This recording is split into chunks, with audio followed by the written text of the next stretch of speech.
Part 1 semester 2 LLB 4 years के notes WhatsApp से buy कर सकती हैं।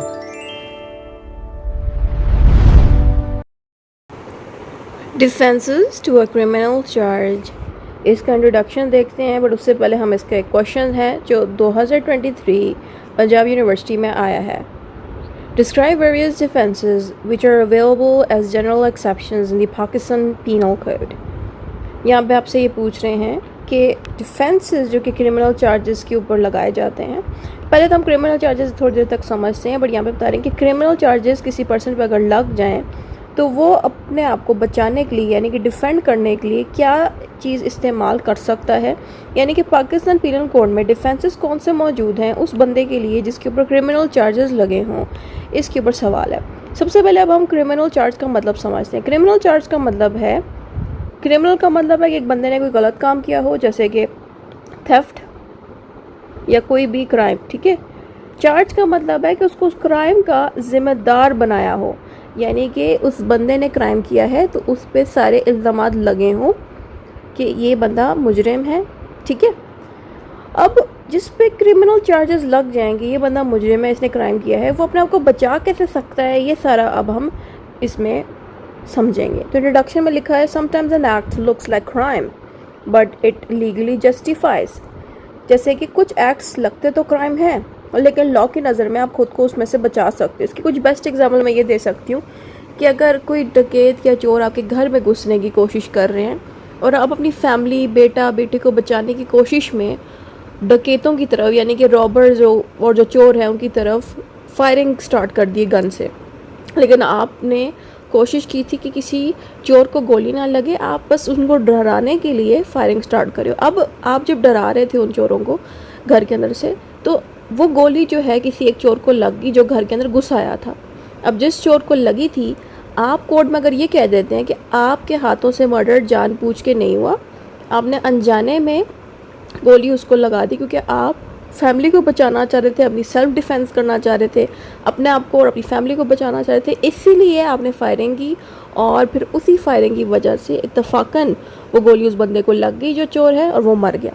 तो यहाँ पे जो मर्डर का केस होगा इस पे आप पे इल्ज़ामात नहीं लगेंगे। यही चीज़ यहाँ पे बताई गई है कि क्राइम तो आपसे हो गया है, यानी कि मर्ड तो आपके ज़रिए कोई गया है, लेकिन लॉ जो है उस पर भी आपको माफ़ कर देगा। तो इस तरह की जो जस्टिफिकेशन है, जस्टिफिकेशन मीन्स कि लॉ जो है इस तरह की बातों पे माफ़ कर देगा, इस चीज़ को कहते हैं जनरल डिफेंसेस, ठीक है। अब जो जनरल डिफेंसेस हासिल कर ले बंदा, उसके ऊपर से क्रिमिनल लायबिलिटी हटा दी जाती है। लायबिलिटी का मतलब है जिम्मेदारी, कि ये बंदा अब क्रिमिनल नहीं है, यानी कि क्राइम वाली जिम्मेदारी उसके सर से हट जाएगी। ये तब होगा जब वो ये बता सके कि उसने ये क्राइम जानबूझ के नहीं किया, गलती से उससे हो गया, जैसे कि मैंने अभी बेस्ट एग्जांपल दी थी सेल्फ डिफेंस की, ठीक है। अब यहाँ पे डिफरेंट सेक्शंस हैं जो कि इस टॉपिक के साथ रिलेट करते हैं। पहला सेक्शन है, अच्छा ये सारे सेक्शन पाकिस्तान पीनल कोड यानी कि पीपीसी के अंदर से लिए गए हैं। पहला सेक्शन कहता है ज़रूरत, यानी कि मजबूरी या ज़रूरत की वजह से आपके ज़रिए कोई हादसा हो जाए आपकी वजह से, जिससे किसी की जान चली जाए। कॉन्सेंट ऑफ एडल्ट, या किसी बड़े की परमिशन लेके आपने कोई गलत हरकत कर दी है। Act done in good faith for benefit, कि आपने किसी की जान बचाने के लिए कोई गलत काम कर लिया हो। गार्डियंस कॉन्सेंट, यानी कि किसी बड़े की परमिशन से आपने कोई गलत काम किया हो। कंपल्जन, कंपल्जन का मतलब है कि आप बीमार हो, आपको कोई एंजाइटी हुई, तो उस एंजाइटी और बीमारी की वजह से आपने ना एक बंदे पे हमला कर दिया, कोई क्रिमिनल एक्ट कर दिया। तो अब हम इन्हीं सेक्शंस को और अच्छे से डिटेल से समझेंगे। सबसे पहले आपने कॉन्सेंट एज अ डिफेंस, सबसे पहले कॉन्सेंट का मतलब देखें। कॉन्सेंट का मतलब है इजाज़त लेना, ठीक है। या फिर कॉन्सेंट का दूसरा मतलब ये भी बनता है कि दोनों पार्टीज़ को अच्छे से पता हो कि ये जो हरकत हम करने लगे हैं इसमें दोनों को नुकसान हो सकता है, ठीक है। इसको भी कॉन्सेंट कहते हैं। तो कॉन्सेंट में हमने लिखना है कि वॉलंटरीली, यानी कि दोनों बंदों को पता हो कि ये जो हरकत करने लगे हैं इससे इन दोनों को नुकसान पहुंच सकता है। इसकी बेस्ट एग्जांपल दे सकती हूँ बॉक्सिंग मैच की, कि जो दोनों बंदे एक दूसरे के साथ बॉक्सिंग मैच करते हैं, ज़ाहिर उनको पता होता है कि मुझे एक बंदा अगर मुक्का मारेगा तो मैं भी जब उसको मुक्का मारूंगा उसको चोट लगेगी, वो जब मुझे मुक्का मारेगा मुझे चोट लगेगी। इसको कहते हैं बॉक्सिंग मैच। और दोनों को अच्छे से पता है कि ये जो हरकत हम कर रहे हैं बॉक्सिंग या रेसलिंग में, इसमें चोट लग सकती है, तो यहाँ पे इन दोनों बंदों की मर्ज़ी से ये क्रिमिनल एक्ट किया जा रहा है, ठीक है। अब आप सोच रहे हैं कि बॉक्सिंग जो है ये क्रिमिनल एक्ट कैसे है, ये रिस्की तो है, तो ये क्रिमिनल कैसे हुआ। देखिए क्रिमिनल एक्ट ये इस तरह से है कि अगर आपने मेरी एजल्ट एंड पिट्रे की वीडियो नहीं देखी, उसका लिंक लगा दी, लाजमी जाके देख लीजिएगा। उसी के अंदर ही मैंने यही बताया कि आप किसी को अगर पंच करते हो, मारते हो, हाथ उठाते हो, लगा देते हो चोट, तो ये सारा क्रिमिनल कैटेगरी में सब आ जाता है, इस पर जेल होती है। तो यहाँ पे क्या हो रहा है कि दोनों बंदे एक दूसरे को जो चोट पहुँचा रहे हैं, अपनी मर्ज़ी से चोट पहुँचवा रहे हैं एक दूसरे को बॉक्सिंग मैच में, ठीक है। तो यहाँ पे सबसे पहले हम सेक्शन 87 का जिक्र करेंगे कि जो दो मर्द हैं, एडल्ट की बात हो रही है, मर्द और औरत जो बड़ी एज के होते हैं, ठीक है, जिनमें समझ और अक्ल होती है, ये लोग जानते हैं कि अभी हम बॉक्सिंग मैच करने लगे हैं और हम दोनों को भी चोट पहुंचेगी, फिर भी ये लोग इस चीज़ को एग्री करते हैं कि हम ये काम करेंगे। कई बार यहाँ पे लिखिए इफ़ एडल्ट नोइंगली एग्रीज, कि जो एडल्ट हैं वो जानते हुए भी उस काम को करने के लिए एग्री कर जाएं कि हाँ हमें ये चीज़ करनी है, ये जानते हुए भी कि जो वो काम करने लगे हैं उसमें रिस्क बहुत ज़्यादा है। रिस्क इस तरह से कि अगर मुंह का ज़ोर से लग गया तो जो है चेहरे का जबड़ा हिल जाएगा, या मुंह का ज़ोर से उस बंदे का लग गया तो कुछ भी हो सकता है। तो ये जो चीज़ है ये क्राइम फिर नहीं होगी। क्राइम देखो तब होता है जब एक तरफ गलत इंटेंशन हो और दूसरे बंदा है मस्कीन है, उसको कुछ नहीं पता। जैसे कि अक्सर चोरी की एग्जांपल ले लेना कि एक बंदा जो है किसी के घर में चोरी के इरादे से घुस रहा है और जो दूसरा बंदा उसको पता ही नहीं कि चोरी होने वाली है, तो ये फिर क्राइम कैटेगरी में आता है। अब यहाँ पे क्या हो रहा है कि एक बंदा ये है, एक बंदा ये है, दोनों को अच्छे से पता है कि ये दोनों एक दूसरे को मुक्का मारने वाले हैं, ये चीज़ इनको चोट पहुँचाएगी।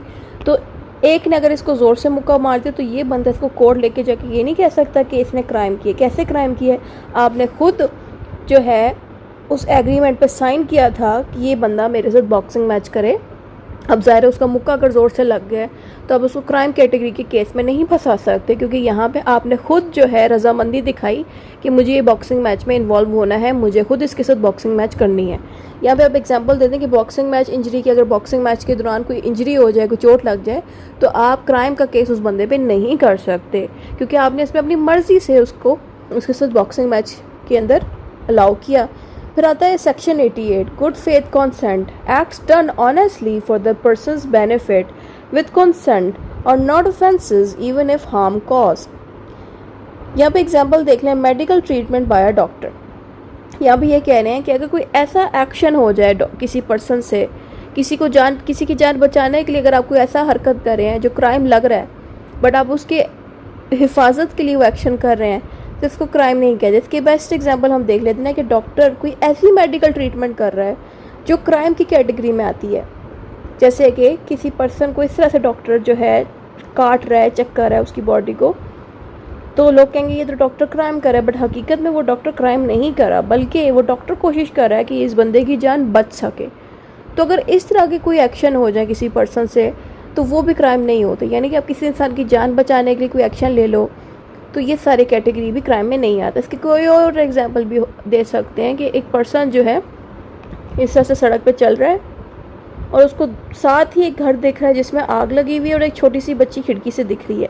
ये बंदा उस घर में घुसता है जो कि इसका नहीं है, किसी और का घर है, ये उसके घर में घुसेगा और उस बच्ची को बचा लेगा। लेकिन घर में घुसना भी एक क्राइम है, इसकी भी सज़ा होती है। लेकिन यहाँ पे इस बंदे ने जो क्राइम किया था अच्छे इरादे से किया था। क्राइम क्या किया कि घर में घुसा है बगैर परमिशन की, घर का दरवाज़ा तोड़ा और उस बच्ची को निकाल के बाहर ले आया क्योंकि घर में आग लगी हुई थी।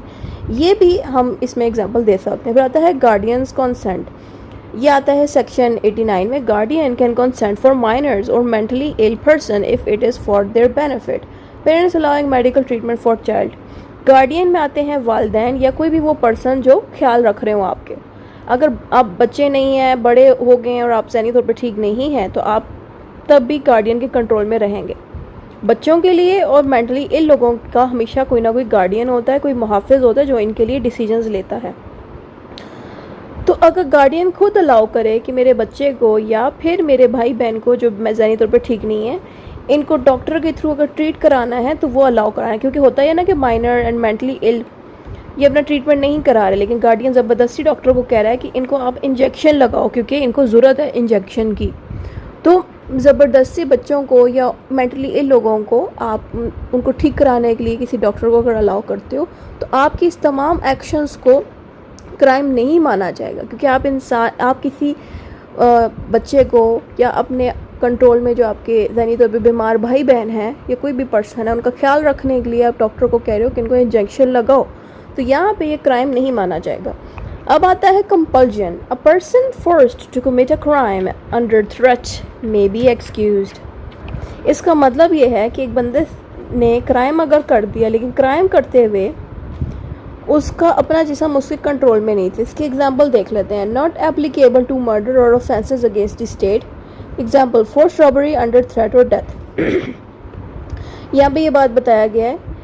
पहले तो हम एक्सेप्शन का मतलब समझ लेते हैं कि एक बंदे ने किसी का मर्डर कर दिया है या ऐसे क्राइम्स कर दिए हैं जो उनके गवर्नमेंट या कंट्री के ख़िलाफ़ हो, यानी कि मुल्क के ख़िलाफ़ कोई बगावत कर दी हो या किसी इंसान का मर्डर कर दिया हो। इन जगहों पे आप कंपल्जन के थ्रू बच नहीं सकते। लेकिन एग्जाम्पल देख लेते हैं। एग्जाम्पल में आता है forced robbery under threat of death. यहाँ पे ये लिखा है कि आपसे कोई और रॉबरी करवा रहा है, यानी कि आप रॉबरी यानी कि डकैती चोरी नहीं करना चाह रहे, कोई और आपसे करवा रहा है, और वो पर्सन जो आपसे रॉबरी करवा रहा है उसने आपको धमकी दी थी कि अगर तुमने ये चोरी करने में हमारी मदद नहीं की तो हम तुम्हारी जान ले लेंगे। यहाँ पे लिखा है थ्रेट ऑफ डेथ, कि थ्रेट किया गया है कि तुम्हारी जान ले ली जाएगी अगर तुमने ये रॉबरी नहीं की।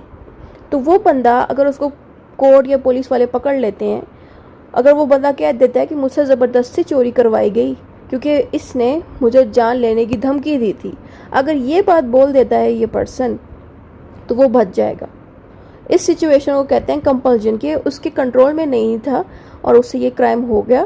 कंट्रोल में इसलिए नहीं था क्योंकि अगर ये इनकार कर देता वो इंसान इसकी जान ले सकता था, तो यहाँ पे से ये क्राइम हो गया। लेकिन अगर आपने किसी की जान ले ली है तो वहाँ फिर आपको माफ़ नहीं किया जाएगा, या फिर आपने किसी बंदे के कहने पे मुल्क के साथ गद्दारी कर ली है तो वहाँ पे भी आपको माफ़ी नहीं मिलेगी। माफ़ी सिर्फ तब मिलेगी जब आप मामूली सी कोई चोरी डकैती में इन्वॉल्वमेंट दिखाएं और आपने अपनी मर्ज़ी से वो चीज़ ना की हो, आपको धमकाया गया हो ये करने के लिए, तो फिर आप बच सकते हैं इस क्राइम से।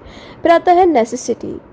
Act done to prevent greater harm is not offence. इसकी बेस्ट एग्जांपल हम दे सकते हैं उस पर्सन की जो अभी थोड़ी देर पहले मैंने दी, जो नॉर्मली सड़क पे चल रहा था और घर एक दिखा जिसमें आग लगी हुई और उसको बच्चा दिखा, तो ये घर में घुसा बगैर परमिशन के। इसने घर में घुसते वक्त ज़ाहिर परमिशन नहीं ली, तो ये क्राइम है। और फिर उस बच्ची को निकाल के बाहर आया ताकि बच्ची की जान बच जाए, क्योंकि घर में आग लगी हुई थी।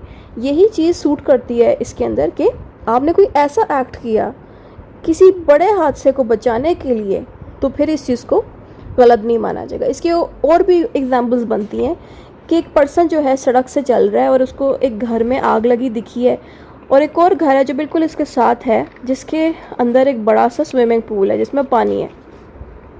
तो ये बंदा उस घर की आग बचाने के लिए किसी और के घर में घुस के उसका पानी यूज़ करके आग बुझा रहा है। तो वो जो मालिक के घर का जिसके घर में घुसा गया है, वो इस पे क्राइम का केस या क्राइम के चार्जेस नहीं लगा सकता, क्योंकि इसने इस घर वालों की जान बचाने के लिए घर की आग बुझाई उस बंदे के घर से पानी लेके। तो ये भी एक एग्जांपल हम दे सकते हैं कि कोई ऐसी हरकत करना जो क्राइम भी हो लेकिन किसी की जान उसमें बच जाए, तो उसमें आप क्राइम की कैटेगरी में फंसोगी नहीं। जैसे कि किसी के घर में घुसना या किसी की प्लॉट या लैंड पे घुसना पानी लेने के लिए, ये सारा क्राइम होता है, क्योंकि इसके लिए पहले परमिशन चाहिए। लेकिन आप बगैर परमिशन के जा रहे हो, इट मीन्स आपने क्राइम कमिट कर लिया है, क्राइम कर दिया। लेकिन वो क्राइम करने के पीछे वजह अगर ये है कि आपने किसी की जान बचाई है, तो फिर यहाँ पे आपके ऊपर क्राइम के तमाम चार्जेस नहीं लगेंगे। इसकी कंडीशन अगर देखें, नो ए बैड इंटेंशन, कि आपने जो भी क्राइम किया गलत नीयत नहीं थी उसके पीछे, यानी कि आप किसी के घर में घुसे किसी की जान बचाने के लिए, तो आपकी इंटेंशन जो इरादा था वो गलत नहीं होना चाहिए। टू सेव लाइफ या प्रॉपर्टी, कि आप किसी की जान या फिर उनकी ज़मीन या घर को बचाने के लिए आपने ये एक्शन लिया, यानी कि आपने जो है साथ वालों के घर से जो पानी लेके किसी के घर में पानी फेंका कि उनका घर बच जाए, या किसी के घर में घुस के बच्ची को निकाल लिया कि आग लगी हुई है। दोनों सिचुएशन में घर बचाया या इंसान को बचाया हो तो फिर आप बच जाएंगे। Harm avoided is greater than harm caused. यहाँ पे ये कह रहे हैं कि आपने किसी के घर में घुस के जो है क्राइम तो किया है, लेकिन वो जो क्राइम है वो मामूली सा है, क्योंकि अभी जो बड़ा हादसा होने लगा था किसी का घर गिरने लगा था जल के, या किसी बच्ची की जान जाने लगी थी घर के अंदर, वो बड़े हादसे से आपने बचा लिया है, तो फिर आपको सज़ा नहीं मिलेगी। तो ये चीज़ यहाँ पे लिखी है। एग्जाम्पल इसमें आप दे दें कि किसी के घर के अंदर ज़बरदस्ती घुसना किसी इंसान की जान बचाने के लिए, क्योंकि घर में आग लगी है, यही बात यहाँ पे लिखी है कि ब्रेकिंग अ डोर, दरवाजे को तोड़ना क्योंकि आप किसी की जान ले रहे हैं, टू सेव समवन बिकॉज उस घर में फायर लगी हुई है, आग लगी। कंक्लूजन जो भी ऊपर पड़ा है वही दोबारा यहाँ पे लिखना है।